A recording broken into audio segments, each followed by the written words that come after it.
Good morning and welcome to Exploring Glorantha. I am JM, and with me as always is my Isseries. Oh, I'm the Isseries guy. Is my Lancor, my scholar, Evan. Evan, welcome to the show. Good morning to my friend John Doom. John Doom ran a great game of Savage Pathfinder. We're going through Rise of the Rune Lords last night and kept it together despite the fact that our dice were objectively better than his dice last night. So, but we're not here to talk about Golarion. We're here to talk about another G word, Glorantha, gaming, goodness. That's all I got. So we're continuing our look at the Second Age. And as we said, this is going to be a big overview. It's probably going to take us another 1 to 2 episodes, I think, to get through, just because the Second Age has so much written about it, and there are two massive stories and dramas that are kind of being played out on the stage of Glorantha at this time that they kind of interweave, but not always. And so they're each narrative kind of has to be told separately and then teased out how these empires and their legacies have really influenced the world that your characters are going to step into. So before we start, Evan, any word on when we're going to get this sweet lunar 13th Age Glorantha supplement from you and Escalation? I'm putting you Yeah. on the spot here, but it says Yeah, talk about projects and conventions and such. So it does. It does. No specific date. We're getting very close, and a lot of the holdup right now is me. A couple of things have come up and have derailed me, but I have to. I owe some things back to Tim and Trisha, but I think Trisha is just about finished the art. The layout is complete. We're getting, all the appropriate legal language and acknowledgments together. And I have that. I've got to get that over to them.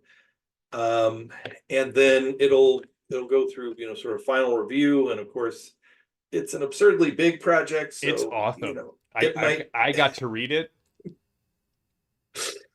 I'm Um, fine. yeah, and uh, um, it I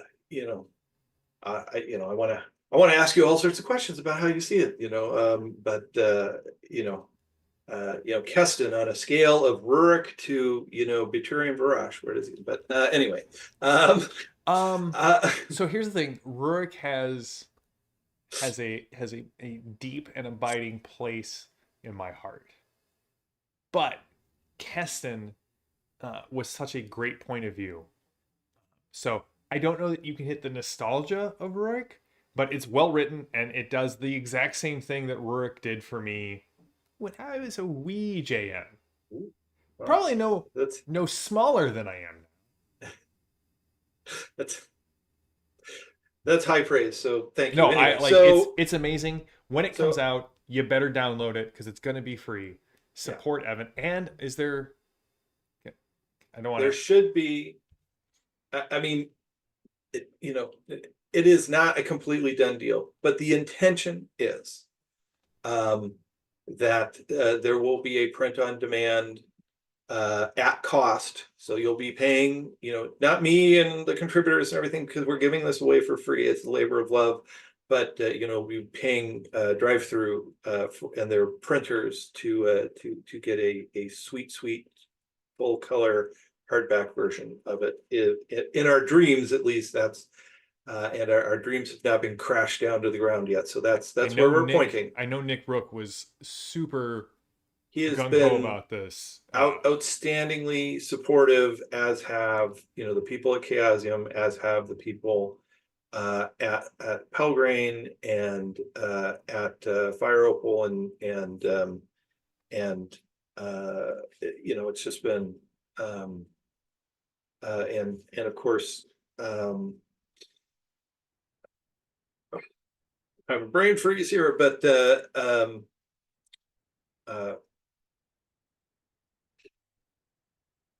Rob and Jonathan Yeah. have been, phenomenal. So anyway, so while we're to transition just a little bit, I just want to give a shout out, the our understanding and our ability to talk about the Second Age.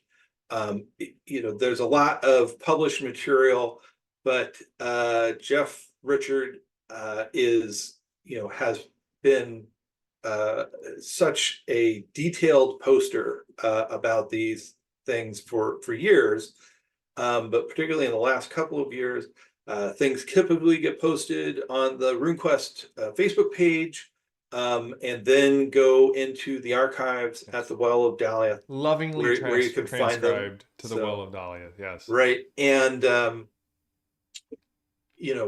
without Jeff's offerings and insights and response to questions and things, I think our understanding would be much poorer. So I highly recommend a free resource. The Well of Dahlia has lots and lots of Amazing. insight, fully searchable. And and just following that Facebook page and seeing the interesting stuff that Jeff posts, adds insight, gives story hooks, has all sorts of wonderful things. So I want to give that shout out. And we have compiled it into a different format from various sources. We're going to have our discussion here, but you have to give credit to, obviously, goes back to Greg Stafford and all the foundational work that he put into this. But Jeff is the standard bearer for that now, and he's really serving the community greatly. So Awesome. So also, if you guys are at Gen Con 2024, I will be at Gen Con 2024. If you want to send a email, we can see if we can't set up a meetup. Say, hey, if you see me walking around the convention hall, I'm the guy with the cane. Maybe not the only guy with the cane, but a guy that looks like this with a cane. That probably still doesn't narrow it down. But if you see me at Gen Con and you want to come up and say hi, please do. I should have a ton of iconic swag to just hand out as we move about the convention. But let's get into Glittering Empires Part 1, Part 2 of our series, Part 3 in the series overall. Naming conventions have never been our thing. So, Evan, paint me a word picture. Set okay, the stage for the middle of the Second Age. right. So our last two episodes, we talked about the rise of the EWF and the Middle Sea Empire. The God Learners. The God Learners, well, of course, the God Learners are the intellectual, magical, philosophical heart of the Middle Sea Empire, but the actual structure that reached out into the world is this entity that is ruled from Sashnella, but the heart of its power is in Jurastella, emanating from the appearance of the abiding book, etc. So,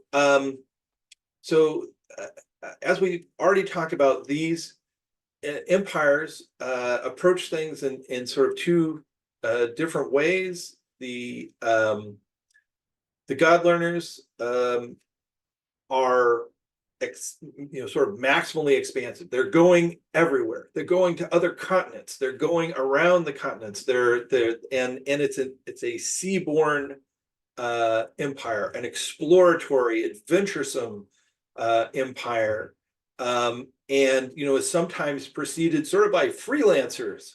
We may talk a little bit about the God Learners that get to Krallarella, and they start messing around with dragons, in a different way, of course, than the EWF, and they end up as the new dragon ring in Krallarella. They overturn the settled order there, because so they're sort of taking it apart and trying to figure out how it works. And so the heart of what they're doing is they are trying to understand the world. Now, part of it is a philosophical, almost scientific kind of approach, which comes from Malthusianism, Mm-hmm. a rationalist approach. But on the other hand, like there's a lot of useful stuff you can do by understanding how magic, mythology, gods, spirits work. And they are finding new and interesting combinations to manipulate to their advantage. And they are they are starting to win, almost all the time with this at the dawn of this middle part, the real height, the golden age of their expansion and experience. So The if Yeah, if I may, they have a very Campbellian approach to myth yeah, that we can create a monomyth, a myth that a cycle that explains all myths. And if right, we do that, we can interchange mythic figures and gods and spirits, which they do. They like transplant yeah, like these two similar gods and switch them, you know, to radically different cultures just to see what happens. Now, granted that they're messing around is very much like yeah, pushing on a rubber band. Eventually, it snaps back. yeah, But for a lot of people who, and I like my friend Richard, who used to do the Grand Campaign with me, he doesn't like Joseph Campbell because he's like Campbell feels like his monomyth is a hammer, and every myth is a nail. And I'm like, yes, and that's actually the problem with the God learners as well, is that they just start trying to hammer reality into the shape they want and find out that reality is far messier and far more potent than they actually believed. yeah. Okay, now the Earth. And so, yes, so the youth, Youth, that's right. uh, youth, two youths, no, just one youth. Just one youth. So they are much more, inward looking in many ways, but in order to accomplish what they want, they start to spread first by the sort of contagion, the transformation of Dragon Pass into an area of draconic consciousness where people start to just have the affinity, and those who resist, they realize, well, we can't, we the transformation is for the better, and it's for their own good if they don't accept it. And so it then goes from, much like the first council, from a sort of missionary, like spreading the good news, have you heard of my lord Orlanth the dragon, to like, well, this is for your own good. If you resist, we will force you. We will show you the error of your ways, because our way is not only the better way, but it is the more powerful Well, way. and it also parallels in a way that I'm sure most Sartorites would be wildly uncomfortable with. It Yes. parallels the lunar enlightenment or illumination Mhm. experience, Yeah, right? Some people come in because they just get it. And some people have to be hit on the head a couple of times before they get that's it. right. And some That's people's right. have to be like reduced to rubble before they get it. That's right. And and showing people, oh, your gods that you believe are, stand against dragons, actually your gods are dragons, or are related to dragons, or have have draconic characteristics. And Mm-hmm. once you see the way, then you'll get it. Yeah. And so out of these two empires, the real push, um, for their um, for their power, settle into, they're doing a lot of things, but they settle into two great projects. One is the construction of the monomyth, which it turns out, it's an incomplete explanatory framework for reality, but it is the closest that any Mm-hmm. mortal beings have ever gotten to comprehending the complexity of the cosmos. Um, and whereas the EWF has their great dragon project, a Mm-hmm. project that is going to, transform the physical and spiritual reality of Genertella by raising an a giant dragon, a dragon, not a dragon that's going to consume, a temple and an army like the Dragon Rise, but that is going to, fundamentally change and spread this consciousness and understanding, and give, the leaders of the Empire Worm's friends an enormous transcendent power. Which, right, uh, Obderon, Obderan, Yeah, Obderan, actually attempts and kind of succeeds at. Obderan right. becomes a true dragon for a moment and Yeah, has this moment of transcendence. As I realize that both of us are reading, have read, or are in the process of reading a certain trilogy, and my brain is like, oh, God learners map to the Dunyane, and now you have Obderan assimilates the absolute, and I'm like, yeah, yes, the absolute. Let's talk about him, because this is a fascinating moment in yeah, history, and I think as a GM is something that I would love to introduce a mystic who is trying to walk in Obduran's footsteps. So Evan, yeah. start us off with Obduran, and then I'll jump in. Right. Well, so Oberon, we've talked about him. He Mm-hmm. appears in the prior portion, pushing things towards the declaration of the Empire of Worm's friends of these hunting and waltzing bands of having transcendent experiences that open your understanding of the cosmos, and seeing it through this draconic lens. So he, um, in 803, he is the sort of the first of these draconic mystics who are now.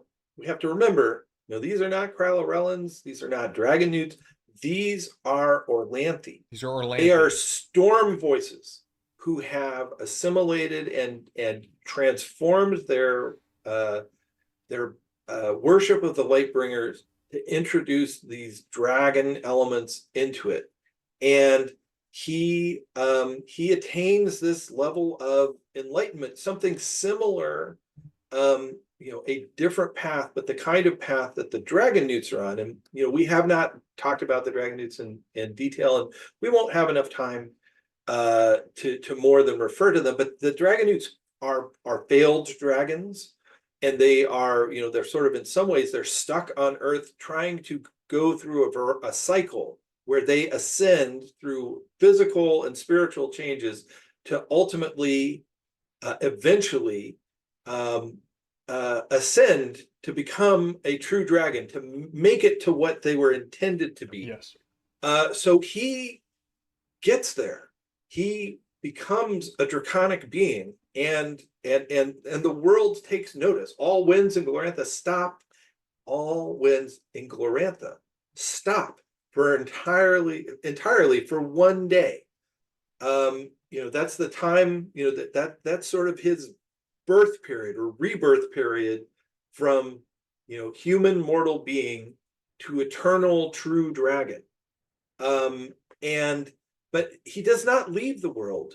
The path of the dragon newts in many ways is trying to shed the world, shed all of the ties and the pollution of the mortal world to get to a transcendent world. Mm-hmm.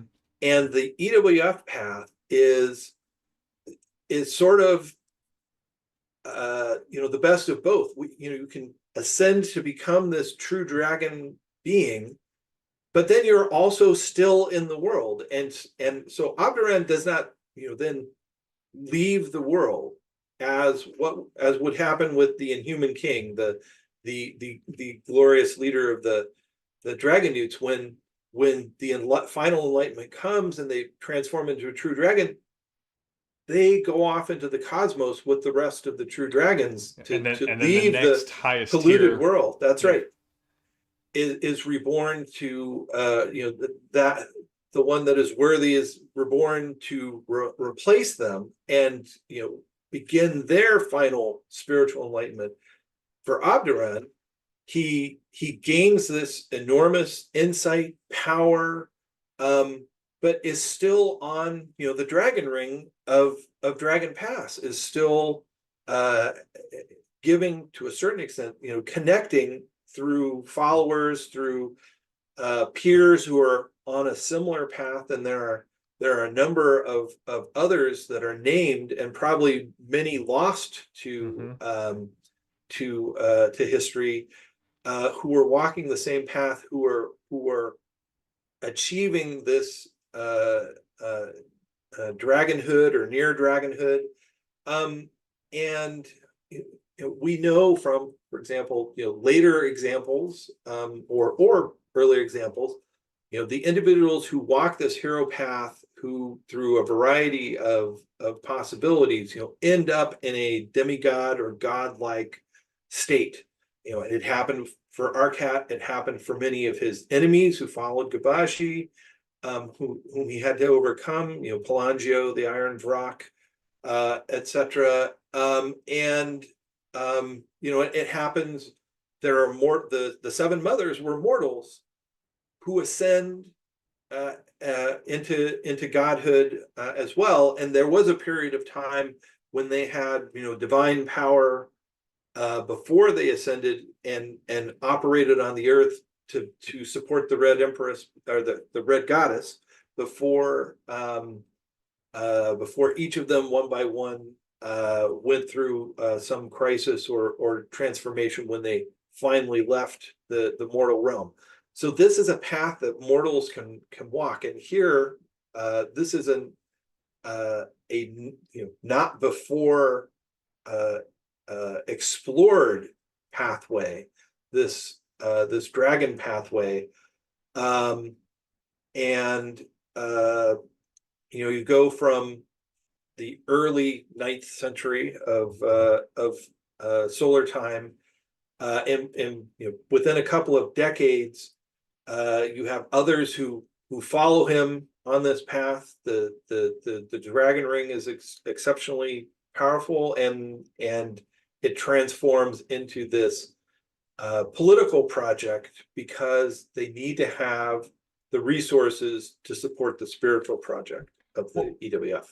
and I think one of the things, I know we normally do this at the end, but I'm very excited Yeah, about two of the things we're talking about. So I'm yeah, yeah, yeah. just, I have poor impulse control. Um, I love this path because this is the sort of thing that in the Hero Wars, other people are going to try and do again for very base and corrupt reasons. Not to leave the world behind, but to possess the power of a true dragon, even if it is only for a day.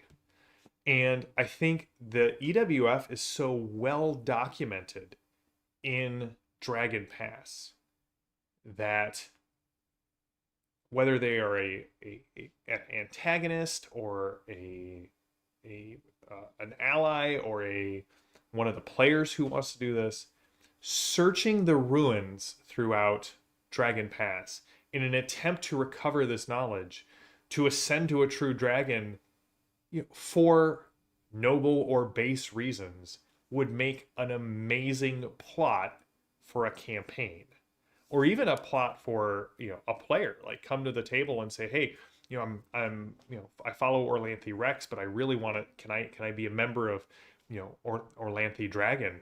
And I guarantee if you just come with that level of plot to your GM, they will gladly hand you enough rope to choke your character out. There you go. Morning, Tink. Good to see you. The another thing that happens at this time that I love and is just rife with all sorts of plot hooks is something known as the Stitched Zoo. And this is some body horror stuff, at least Yeah, in my mind. yeah. The Well, EWF. Oh, sorry. Go ahead, Evan. Oh yeah. Well, just this is the thing that when we're talking about, oh, the Enlightenment and waltzing and hunting and stuff, the stuff that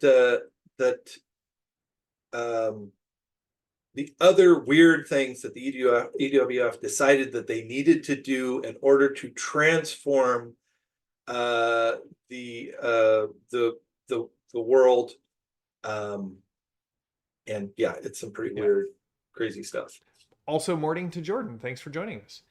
So the Stitched Zoo kind of comes out of this idea that, I mean, as Evan said, these this idea of transformation and what is it going to take for us to transform. Well, let's not experiment on ourselves. Let's get some of this experimentation done on the plebs. And essentially, the Stitched Zoo, and you guys can, your players can find ruins and they can find old labs of the remakers, and I highly recommend, especially if you enjoy the type of body horror that has someone hanging in a cocoon begging for the players to kill them before something worse happens. This is the fertile ground to pull this out of, because here's the thing about Glorantha: nothing ever truly dies, nothing ever truly is forgotten or goes away, and things can survive in stasis or outside of time, and we have a whole stasis rune and come out again in a new age. So basically, the remakers were a group of people who were like, hey, I have this idea. Crazy idea. There used to be all of these beast peoples in the god time that we've got tons of stories from. What if we made them? And by made them, they, through magical means, fused people and animals to create new beast peoples.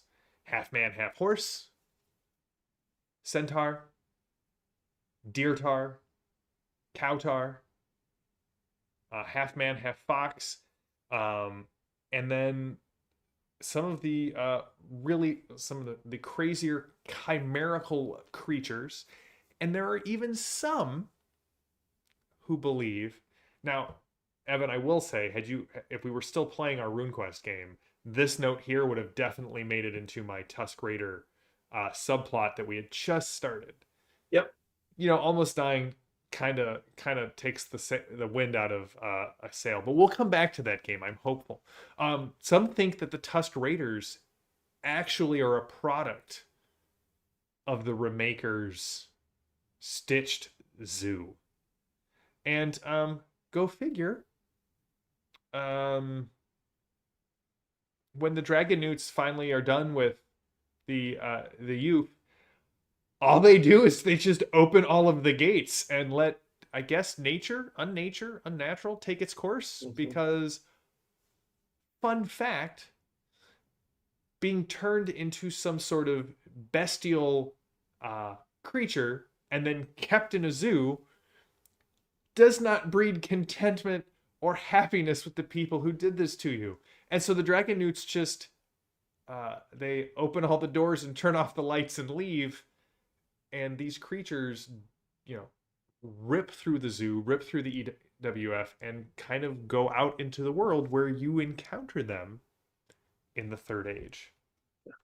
Yeah, and there is a real question as to whether all the Mm-hmm. modern beast people of the Third Age are just the products of the EWF, or if there Yeah. were there was some mix of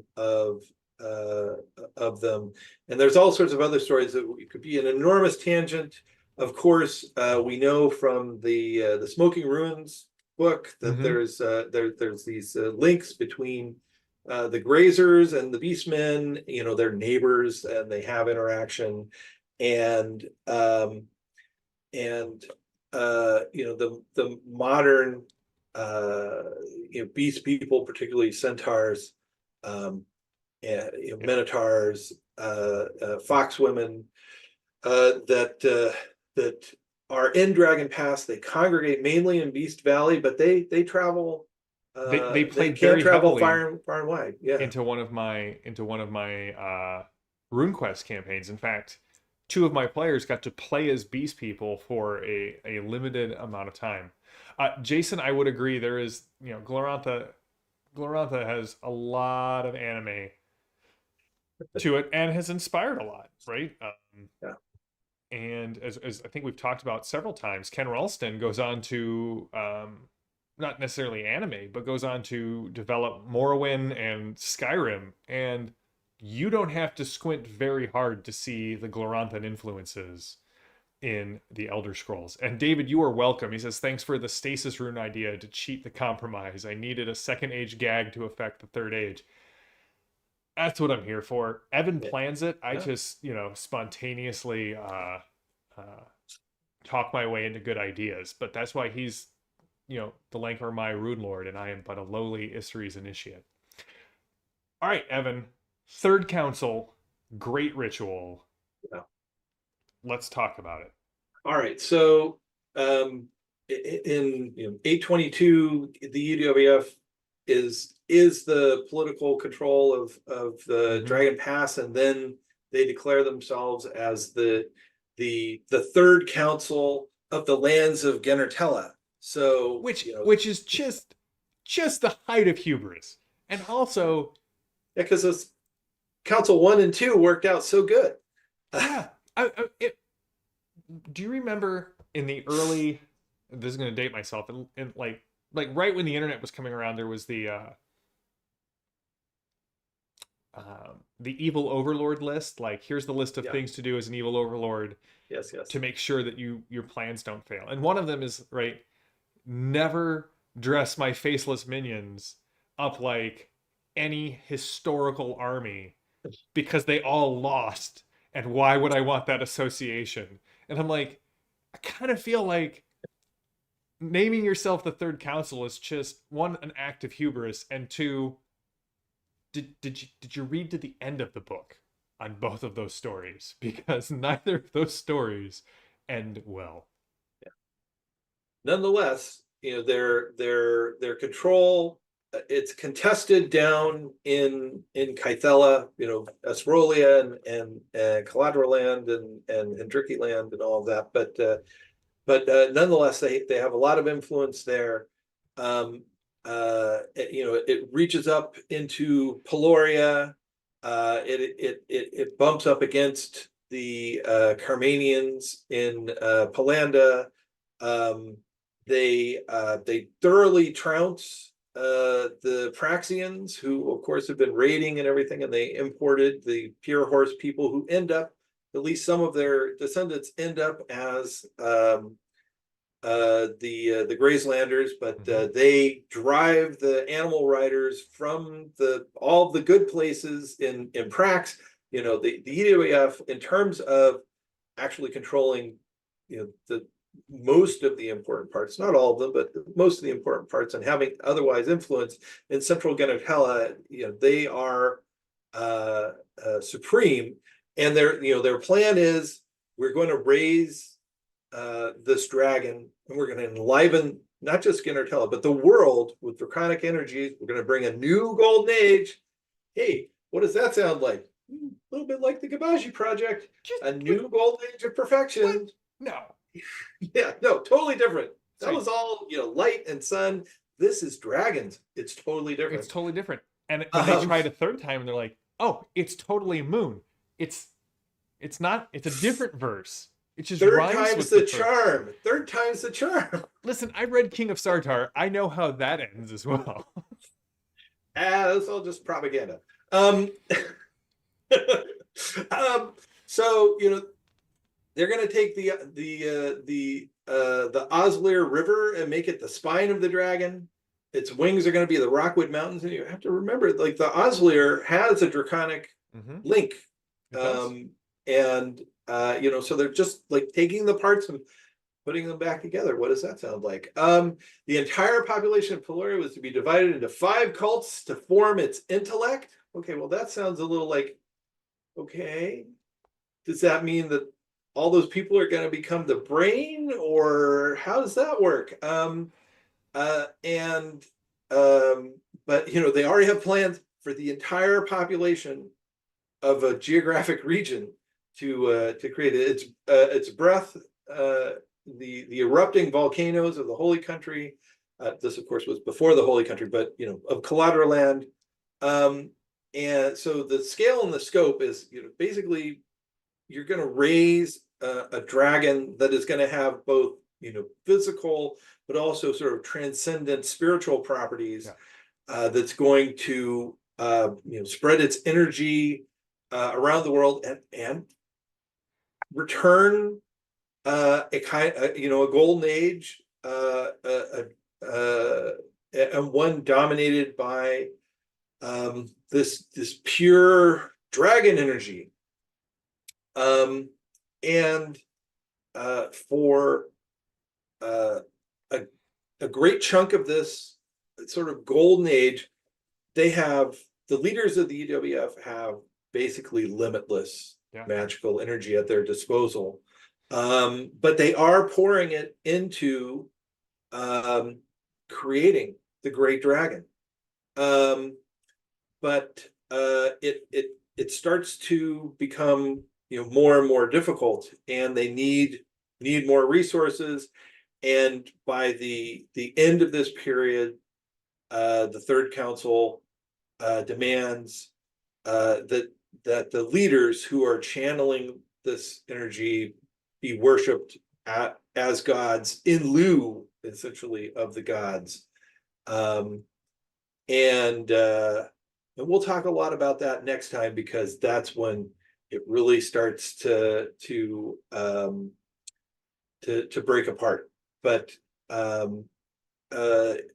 they during this period of unlimited magical energy, they are, of course, bumping up against the Middle Sea Empire and contesting with them for resources, for membership of the and contributors to the empire, because of course they need, even though they need magical energy, they also need the mundane things in order to maintain their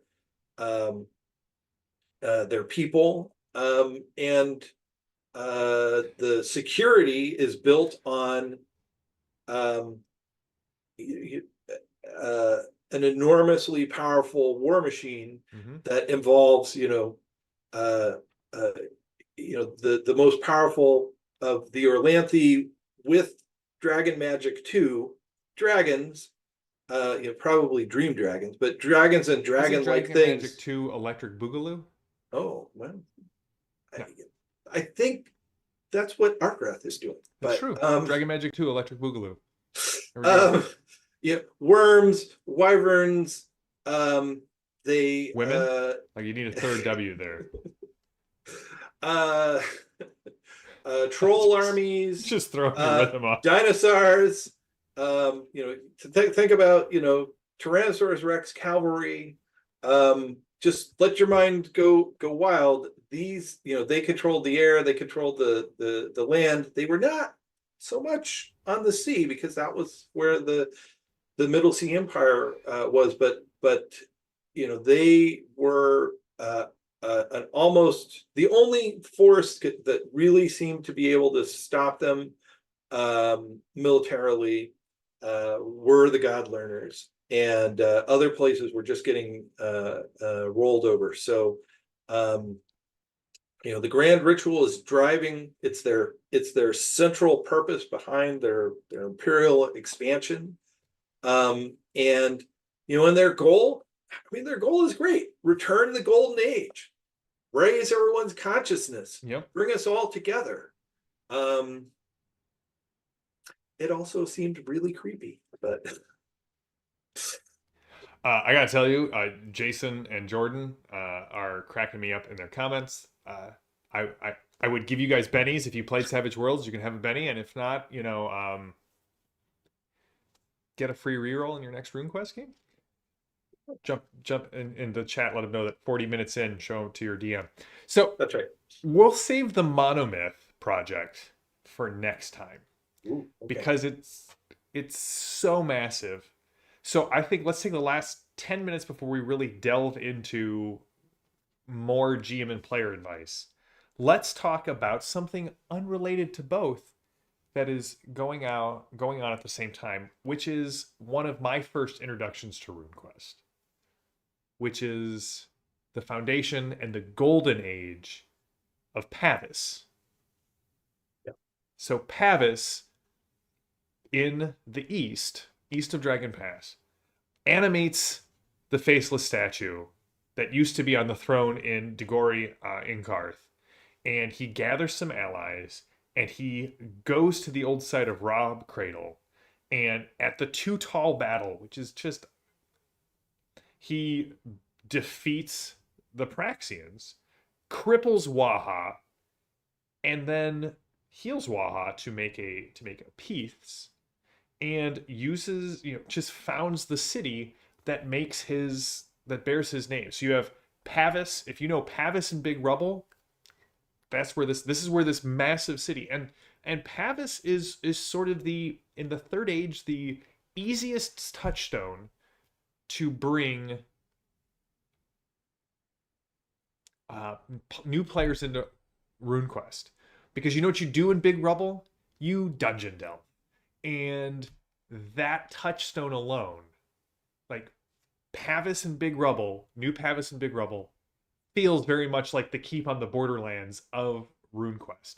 I've got my Yeah. city base, I've got the thing I'm going out, but here this is the golden age, and Pavis is also experimenting and trying to bring back not a golden age, but a green one, going all the way back to the start of go back and look at our previous episodes, but like the green age. And Pavis is a unique individual as well. Pavis is, if I remember correctly, he's supposed to be half elf, Yes. right? Which is Yeah. not something that ever happens in Glorantha.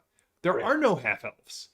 If you're a human who wants to become an elf, you are painfully mutilated and rebuilt as an elf. Thanks for that little tidbit, Jeff. Um, but Pavis is somehow this fusion, this experiment that has merged the man rune and the elf essence into a single form. And he is trying to recreate this green age. A lot of the empires and a lot of the great movements of Glorantha. We've talked about how Glorantha is really a post-apocalyptic setting with just multiple apocalypses. Apocalypse? Apocalypse? Apocalypso. And maybe a second apocalypse. Oh. Third Baker reference of the day. And most of the great movements of each age are someone who possesses a uniqueness in the world, attempting to reach back into the god time and bring back the perfect age. And sadly, mankind isn't perfect. So every time we try to do this, every time the mortal races, the imperfect mortal races, attempt this, it always blows up in their face. So Evan, So little Pavisine. let's talk a little Pavis stuff. Uh, so bringing back the Green Age, maybe within the confines, to a certain extent. I mean, renewing, the blasted area that had in part been Gennard's Garden. Jeff has a whole post where he's like, that's, but like restoring the Green Age is not Pavis's project. It's more, creating Pavis as almost a kind of engine, magical engine for innovation and to maybe even build heroes, which, unsurprisingly, it kind of does. It does, Argrath, and others, and maybe your heroes too. Your PCs, Um, yeah. So yeah, Pavis does.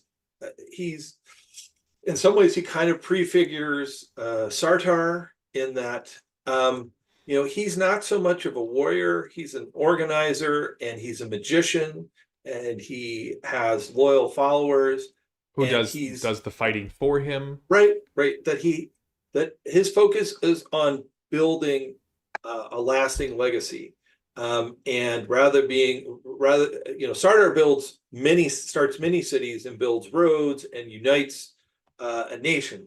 Pavis, is working with uh, fewer resources out in the middle of the of Prax, which is not quite the wastelands, but right on the edge of the wastelands, and is quite a harsh environment. But he raises this enormous city, and builds it into this glittering jewel in the middle of the desert, an oasis on a river, that attracts scholars and artisans. It's a way station, before you try to cross the wastelands to get to Kralorella, which is now ruled by the Dragon Ring, that's influenced by the God Learners. But it's sort of, he has patrons in the youth, but it is not an EWF project. He's a freelancer. And he takes steps to specifically maintain Pavis as independent from Right, the youth. right. And so, if you were to run something in the Second Age, I mean, it's sort of a neutral ground. It's Mhm. it's the Constantinople during World War One sort of thing, of or World War Two, of a city that the Allies and the Axis can come back and forth. In this case, it would be the God Learners and the Worm's friends, would both be expected to be on their good behavior Yep. from Lord Pavis and his followers, and the ruling Aerosmith dynasty that takes over from him. But they would be welcome to come and contribute to the project, and to bring their insights and powers, things that they could trade and explore. And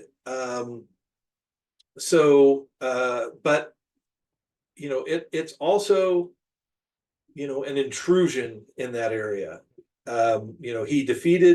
He made peace, and he defeated the giants, but um, it wasn't a forever thing. And after Pavis retires to his temple, and basically ascends away from his earthly responsibilities, and becomes the spirit of the city, the one of the more unique and powerful city gods. um things are eventually difficult, and we know that in the throes of the disasters at the end of the Second Age, that Pavis does not really escape Mhm. unscathed. No. And but if you want to think about where's a place where you're going to find God Learner stuff and Worm's Friend stuff, well, The in the ruins. hidden places in the rubble, Yeah, in Big Rubble. that's a pretty likely place. I want to say that it's only out of my respect for you that I didn't get the joke in before the chat did. That obviously the first king of the Aerosmith dynasty is Stephen Taylor. Um, I suppose. Yeah. Sure, guys, Yeah. sure. Come on. Come on. These are the jokes, Evan. These You're are the dealing jokes. with a talking god initiate, maybe with a little bit of Ermal in there.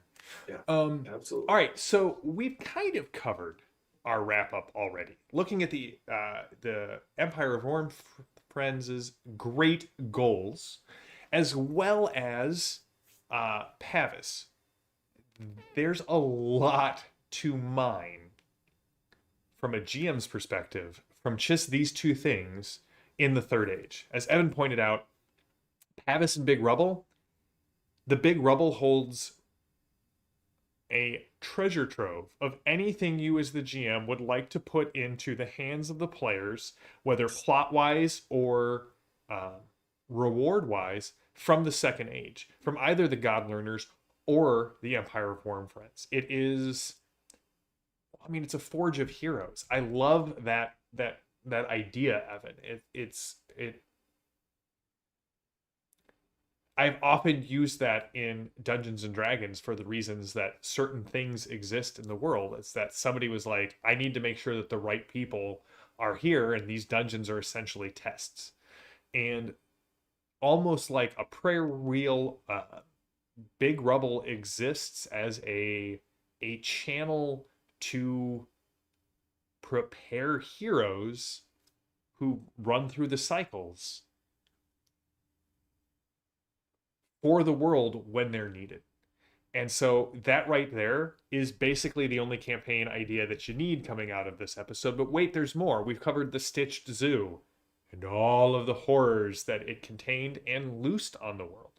I mean, think about that. If you enjoy political or existential concepts in your game, like what do you do when you find out that your allies, yeah, you guys aren't the natural born creatures that you thought you were. We've got proof now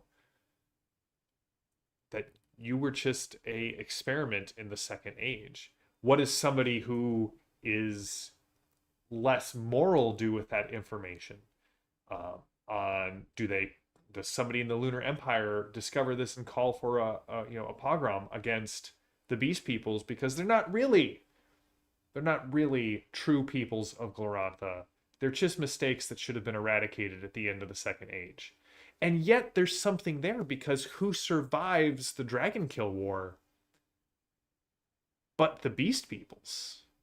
There's something the Dragonoots aren't known for mercy or compassion, but there's some influence there. They free the people in the Stitched Zoo, and somehow those people are also sheltered from the killing that happens at the end of the age.